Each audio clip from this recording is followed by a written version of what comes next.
வணக்கம். அடவி உங்களை அன்போடு வரவேற்கிறது. எல்லாரும் எப்படி இருக்கீங்க? நம்முடைய அடவியில் அழகிகள் பார்த்து ரொம்ப நாள் ஆயிடுச்சு. இன்னைக்கு பார்ப்போமா? வீட்டில் கொஞ்சம் வேலை இருந்துக்கிட்டே இருந்தது. கட்டிட வேலை சின்ன சின்னதாக நடந்தது. அதனால் எதுவும் பதிவு போட முடியல. இங்கே பாருங்கள், அழகிகளுக்கு நடுவில் 2 குட்டியாக இருக்கிறாங்கல்ல, இவங்க எவ்வளோ அழகாக இருக்காங்கல்ல. எனக்கு அது ரொம்ப பிடிச்சிருந்ததுன்னு ஹைதராபாத் போயிருந்தப்போ தெருவில் சாலையோரத்தில் வாங்கிட்டு வந்தேன். அதை இங்கே பாருங்கள், நம்மளுடைய கோல்டன் சன்செட். இதனுடைய நிறம் எவ்வளோ அழகுன்னா அதை வார்த்தையால் விவரிக்கவே முடியல. நல்ல ஒரு அழகான இளம் ஆரஞ்சு நிறத்து கூட மஞ்சளும் கொட்டி வச்சு வேற ஒரு மாதிரி இருக்கா. கிட்டத்தட்ட இதில் இது வரைக்கும் 8 பூக்கள் பூத்துருச்சு இந்த ஒரு 2 மாதத்துக்குள்ளாரையே. அடுத்து இங்கே நம்மளுடைய ஒயிட் ஸ்பேனில் ஒரு மொட்டு வந்திருக்கு. இப்போ தான் ரொம்ப நாள் கழித்து வந்திருக்கு. அடுத்ததாக பார்த்தீங்கன்னா நம்மளுடைய குடமுல்லை. அமெரிக்க மீலியாவை தானே எல்லாருமே ப்ளூமிங் மிஷின் சொல்கிறோம். ஆனால் என்னையை பொறுத்த வரைக்கும் என் வீட்டில் எனக்கு குடமுல்லை தான் ப்ளூமிங் மிஷின். வச்ச நாள்லேருந்து பனிக்காலம் முதற்கொண்டு எல்லா காலத்துலேயும் இதில் பூக்கள் இருந்துக்கிட்டே இருக்குங்க. தாமரையில் எப்போதும் பூக்கள் பார்க்கணுன்னு விரும்புனீங்கன்னா கண்டிப்பாக குடமுல்லை வைங்க.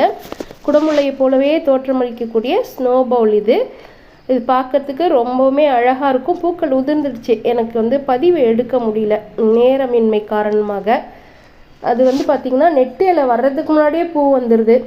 நம்ம அமெரிக்க மீலியா சொல்லவே வேண்டாம், எல்லாருக்கும் தெரிஞ்ச ப்ளூமிங் மிஷின் தான் இவங்க. இதெல்லாம் பூக்கள்லாம் உதிர்ந்துடுச்சு, பூத்து முடிஞ்சிருச்சு. வெயில் வேற இங்கே பாடாப்படுத்துது, கொளுத்தி எடுக்குது, மண்டெல்லாம் காயுது. பாவம் இவங்கெல்லாம் எப்படி தாக்கு பிடிச்சி வாழ்கிறாங்கன்றது எனக்கு பெரிய ஒரு ஆச்சரியமாக இருக்குது. நம்மளுடைய அமெரிக்க மீலியா தான் முதல் நாள் மலர். இது நானாக விரித்து விட்டது. ஏன்னா வெயிலில் கொஞ்சம் மேலே இருக்கிற அந்த இதழ்கள்லாம் கருகிட்டே வர்ற மாதிரி எனக்கு தோணுச்சு. அதனால் விரித்து விட்டுட்டேன். அக்கிலாவில் இப்போ புதுசாக நிறைய இலைகள் வருது. நிறைய பூக்கள் தரக்கூடிய தாமரைகளில் மஹிமாவும் ஒன்று. நான் இது வரைக்கும் அதை பற்றின பதிவு போட்டதில்லை. இங்கே பாருங்கள், இந்த தொட்டியில் வச்சுருக்க மஹிமாவில் 2 மொட்டுக்கள் வந்திருக்கு. அந்த பெரிய தொட்டியில் வச்சுருந்தேன். நிறைய பேர் அதை பார்த்துருப்பீங்க. பெரிய பெரிய பூக்கள் 2 கையும் சேர்த்து வைக்கிற அளவுக்கு பூக்கள். இது அமெரிப்பியோனி. இதுலேயும் இப்போ புதுசாக 2 மொட்டு வந்திருக்கு. வெயில் தான் இருந்தாலும் தாமரைகளுக்கு கொஞ்சம் கொண்டாட்டமாக இருக்குது. இங்கே நம்மளுடைய மெர்மைடு தூக்க நிலைக்கு அப்புறம் ரொம்ப நாள் கழித்து இப்போ தான் அவங்க மொட்டே எடுக்கிறாங்க. இவ்வளோ தூக்கம் தூங்குமா இந்த செடி அப்படிங்கிறது எனக்கே பெரும் ஆச்சரியமாக இருக்குது. ரெட் ஷெங்காயெலாம் இப்போ தான் கொஞ்சம் கொஞ்சமாக தேறி வர்றாங்க. ஏன்னா நான் 2 முறை அதை எடுத்துகிட்டு நடும்படியான ஒரு சூழ்நிலை ஆயிடுச்சு. இந்த பதிவை நான் காலையில் 7:30க்கே எடுத்தேன். இங்கே ஒருத்தி ரொம்ப அழகாக பூத்திருக்கா பாருங்கள். நம்ம செவ்வல்லி போலவே தோற்றமளிப்பா. ஆனால் அதை விட அடர் நிறம். நேரில் நீங்கள் பார்த்தீங்கன்னா தெரியும். Dark magenta. இது கருவி வழியாக அப்படி தெரியுது. இதுக்கு பேர் இங்கிலீஷ் ரோஸ். நம்மளுடைய நாட்டு செவ்வல்லியில் இலைகள் கொஞ்சம் வெள்ளீர் நிறமாக இருக்கும். இது நல்ல ஒரு அடர் சாக்லேட் நிறத்தில் இருக்குது இதனுடைய இலைகள். அப்புறம் என்னுடைய மழை அள்ளிலாம் அப்பப்போ திடீர்னு ஒவ்வொரு செடியில் ஒரு பூ வருது. இவ மெழுகு அழகின்னு நான் பேர் வச்சுருப்பேன். ஏன்னா எனக்கு அவ்வளோ பிடிக்கும். இதனுடைய மொட்டு பார்க்குறதுக்கு மெழுகு மாதிரியே தோற்றமளிக்கும். அப்புறம் நம்மளுடைய அமர் லில்லி. இதுவுமே ரொம்ப நாள் கழித்து எனக்கு பூக்க தொடங்குச்சு. ஆனால் இப்போல்லாம் பார்த்திங்கன்னா அடிக்கடி தொடர்ந்து பூக்கள் வைக்கிது. சின்ன சின்ன தொட்டிகளில் தான் வச்சுருக்கேன், ஆனால் தொடர்ந்து அடிக்கடி பூக்கள் வைக்கிது. அப்புறம் என்னுடைய நித்திய கல்யாணி. இது விதை வாங்கி போட்டிருந்தேன் அமேசான்லேருந்து. எவ்வளோ அழகான பூ வந்திருக்கு. எனக்கு அது பார்த்ததும் அவ்வளோ ஒரு மகிழ்ச்சியாக இருந்தது. அடுத்ததாக இங்கே பாருங்கள், குட்டி குட்டியாக கொத்தா கொஞ்சம் பூக்கள் இருக்குல்ல. இவங்க ஒரு வகை ஆர்க்கிடு, டென்ட்ரோபியம் நினைக்கிறேன். எனக்கு பேர்லாம் அவ்வளோ தெரியாது. கோத்தேரிக்கு போயிருந்தப்போ ஒருத்தவங்கள்ட்ட கொண்டு வந்தேன் அதை. அடுத்தது அமெரிக்க மீலியாலையும் ஒரு 3 மொட்டுக்கள் இருக்குது. எல்லாமே மொட்டுக்களாகவே காட்டுறேன்னு நினைக்காதீங்க. இதெல்லாம் இப்போது எவ்வளோ செழிப்பாக வளருது அப்படிங்கிறத காட்டுறதுக்காக. இது மாரிகோல்டு. நல்ல உயரமான அளவில் இந்த மொட்டுக்கள் வருது. அதுக்கப்புறம் பார்த்திங்கன்னா அதோடைய எடை தாங்காமல் கொஞ்சம் கொஞ்சமாக இந்த மாதிரி சாஞ்சிடுது. பூ விரிய இது போல் சாஞ்சிடுது. நான் கூட முதல் முறையாக என்ன நினச்சேன்னா, குரங்கு ஒரு தடவை வீட்டுக்கு வந்துட்டு போச்சு, அதுதான் தள்ளி விட்டுடுச்சோன்னு நினச்சேன். இல்லை காக்கா தள்ளுதா அப்படிங்கிற ஒரு சந்தேகமும் இருந்தது. எனக்கு தெரியல, மொட்டு நல்லா வளர்ந்த உடனே பார்த்திங்கன்னா அது அப்படி சாஞ்சிருது. இப்போ நீங்கள் பார்த்துட்ருக்கிறது எல்லாமே நம்மளுடைய லிண்டிங் சுனாய்னு சொல்லக்கூடிய ரொம்ப அழகாக மஞ்சள் நிறத்தில் பூக்கக்கூடிய தாமரை. நிறைய பூக்கள், அதுவும் நிறைய பூக்கள் கொடுக்கக்கூடியது தான். இந்த இடம் இருக்குது பாருங்கள். இதுக்கு முன்னாடி இது வந்து புல் தரையாக இருந்தது. அடிக்கடி பாம்பு வரும், பயம் கொஞ்சம் இருந்தாலும் அப்படியே நாங்கள் அப்படியே இருந்துக்கிட்டோம். ஆனால் இந்த முறை வந்து கட்டு விரியன் ஒரு 3 நாளைக்கு முன்னாடி வீட்டில் பார்த்தோம்.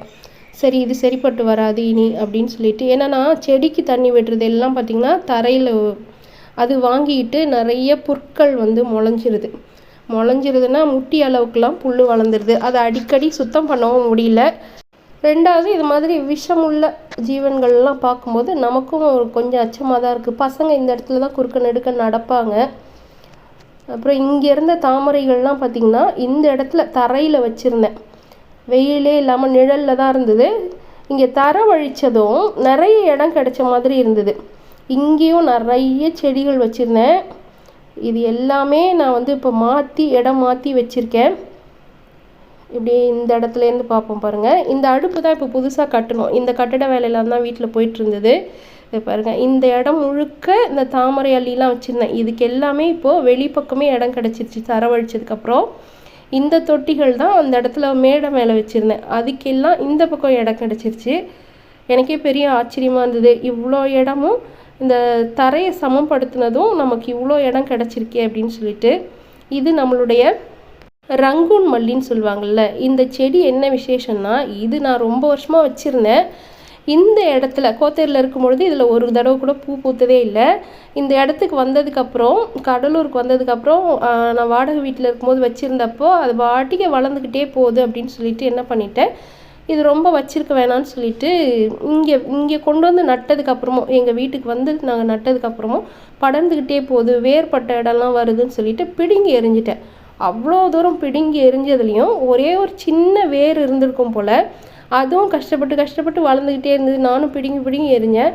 அதையும் மீறி இப்போ இந்த 2 மாதத்தில் ரொம்ப அழகாக வளர்ந்து அதோட வாசம் வந்து சொல்கிறதுக்கே இல்லை, அந்தளவுக்கு நல்லது ஒரு வாசம்.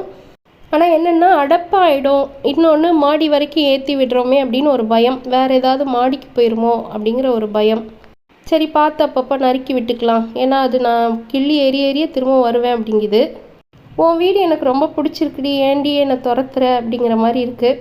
இன்னொரு விஷயம், நம்ம வேண்டாங்கிறது வளருது, நம்ம வேணுங்கிறது வளர மாட்டேங்குது. சரி வேண்டாங்கிறது அதுவாக வளருது, ஏன் அதை நம்ம வந்து கஷ்டப்படுத்தணும் அப்படின்னு சொல்லிட்டு தான் இப்போ விட்டுட்டேன். ஆனால் அது எவ்வளோ செழிப்பாக வளருது பாருங்கள்.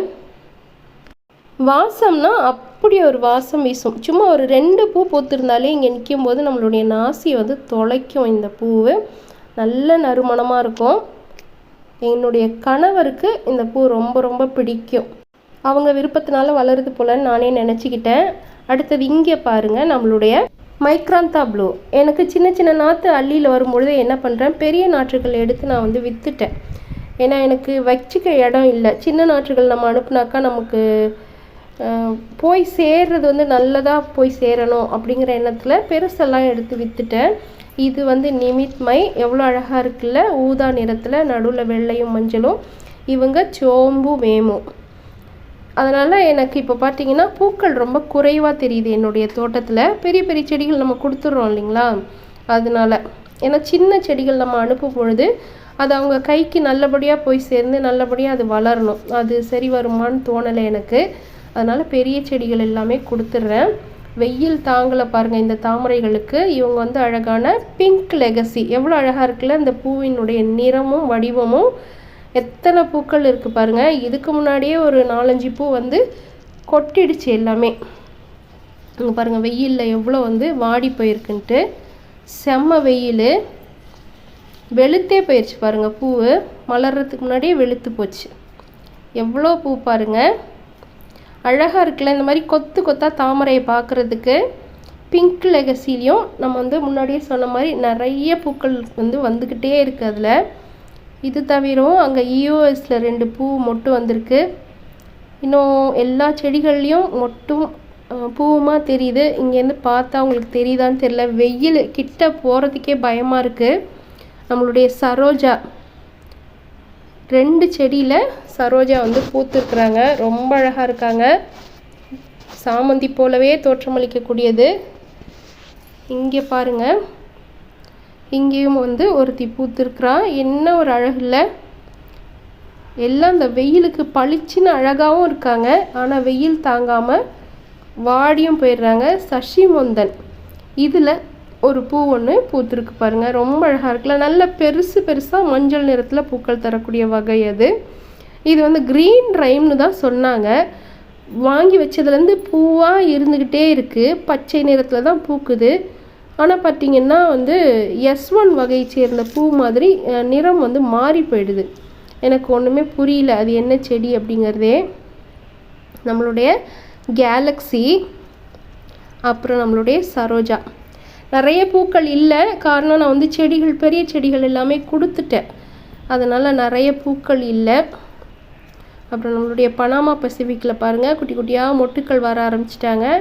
இவங்க நம்மளுடைய ஃபாக்ஸ் ஃபயர், ரொம்ப அழகாக இருப்பாங்க. வெயில்னால என்னால் ரொம்ப நெருங்கி போக முடியல, இந்த வேலை வேறு நடக்கிறதுனால மாடியிலையும் இந்த தொட்டிலாம் கொஞ்சம் நவுத்தி வச்சுருக்கோம், நெருக்கமாக இருக்குது. இங்கேருந்து பார்க்கவே எவ்வளோ அழகாக இருக்குது பாருங்கள் இந்த இடமே. கீழே இன்னொரு இடத்துலையும் செடி வச்சுருக்கேன் இல்லையா, அங்கே போகலான்னு பார்த்தா அங்கேயும் இன்னும் நல்ல வெயிலாக தான் இருக்கும். அதனால் இந்த பதிவு நான் இதோடு முடிச்சுக்கிறேன்.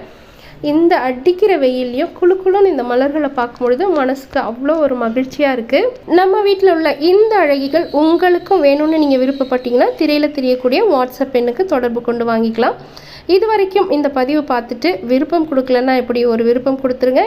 சப்ஸ்கிரைப் செய்யாமல் பார்த்துட்ருக்கவங்க ஒரு முறை சப்ஸ்கிரைப் பட்டனை தொட்டு அழுத்திட்டு இனி வரும் பதிவுகளை தொடர்ந்து பாருங்கள். மீண்டும் ஒரு அழகிகளின் அணிவகுப்போடு சந்திக்கிறேன். அதுவரை இயற்கையோடு இணைந்திருப்போம். நன்றி.